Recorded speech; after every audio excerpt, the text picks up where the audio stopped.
Breaking news చూస్తున్నాం. రంగారెడ్డి జిల్లా చేవెళ్ల పరిధిలోని మీర్జాగూడ గేట్ వద్ద జరిగిన బస్సు ప్రమాదాన్ని రాష్ట్ర హెచ్ఆర్సీ సుమోటోగా స్వీకరించింది. ఈ ప్రమాద ఘటనపై డిసెంబర్ 15వ తేదీలోపు నివేదిక సమర్పించాలని మానవ హక్కుల కమిషన్ ఆదేశించింది. రవాణా శాఖ, హోంశాఖ, భూగర్భ గనుల శాఖల ముఖ్య కార్యదర్శులకు ఆదేశాలు జారీ చేసింది. జాతీయ రహదారుల ప్రాంతీయ అధికారిని, రంగారెడ్డి కలెక్టర్, ఆర్టీసీ ఎండీని నివేదిక పంపాలని హెచ్ఆర్సీ ఆదేశించినటువంటి బ్రేకింగ్ న్యూస్ చూస్తున్నాం.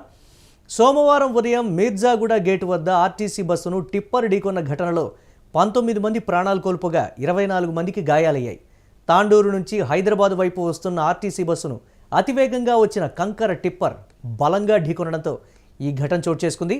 వికారాబాద్ జిల్లా Tandur depot RTC bus Tandur నుంచి తెల్లవారుజామున 4:30 30 మంది ప్రయాణికులతో హైదరాబాద్కు బయలుదేరింది.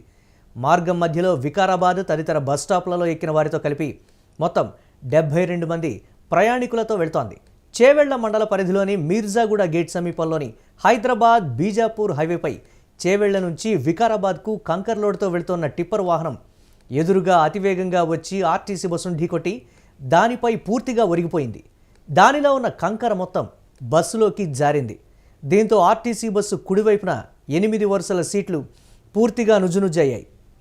ఆ సీట్లలో కూర్చున్న కొందరు ప్రయాణికులు బలమైన గాయాలతో మరణించగా మరికొందరు కంకరలో కూరుకుపోయి ఊపిరాడక విలవిల్లాడుతూ మృతి చెందారు. రంగారెడ్డి జిల్లా చేవెళ్ల బస్సు ప్రమాదానికి సంబంధించి మానవ హక్కుల కమిషన్ సుమోటోగా స్వీకరించినటువంటి పరిస్థితి అయితే ఉంది. డిసెంబర్ 15లోపు నివేదిక ఇవ్వాలని అధికారులకైతే ఆదేశాలు జారీ చేసినటువంటి పరిస్థితి ఉంది. దీనికి గల కారణాలు కావచ్చు, లేకపోతే బస్సు ప్రమాదం జరిగిన దానికి సంబంధించి ప్రజల నుంచి వస్తున్నటువంటి కంప్లైంట్స్, మేము ఎప్పటి నుంచో చెప్తున్నాం అనేటువంటి మాట, గతంలో వచ్చినటువంటి కంప్లైంట్స్, లేకపోతే మితిమీరినటువంటి వేగమా, రహదారులకు సంబంధించి అన్ని శాఖలను కూడా వివరణ అయితే కోరినటువంటి పరిస్థితి ఉంది.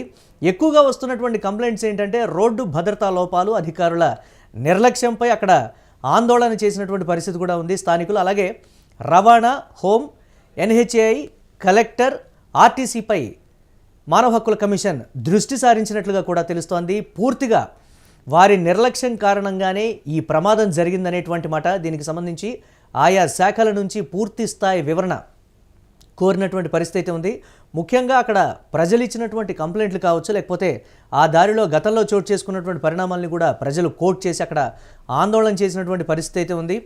తక్షణం న్యాయం చేయాలి అనేటువంటి మాట కూడా చెప్తున్నారు. దీన్ని ప్రమాదం కింద చూడకూడదు, భవిష్యత్తులో రాబోయే విపత్తులకి ఇది ఒక సంకేతంగా కూడా వారు చెప్తున్నటువంటి పరిస్థితి ఉంది. ఈ ఘటనను కానీ ఒకవేళ నిర్లక్ష్యం చేస్తే రాబోయే రోజుల్లో ఈ మార్గంలో మరిన్ని ప్రమాదాలు చోటు చేసుకొని మరిన్ని ప్రాణాలు పోయేటువంటి పరిస్థితి ఉంటుందని కూడా చెప్పినటువంటి పరిస్థితి. దీన్ని రాష్ట్ర మానవ హక్కుల కమిషన్ సుమోటోగా స్వీకరించినటువంటి బ్రేకింగ్ న్యూస్ చూస్తున్నాం.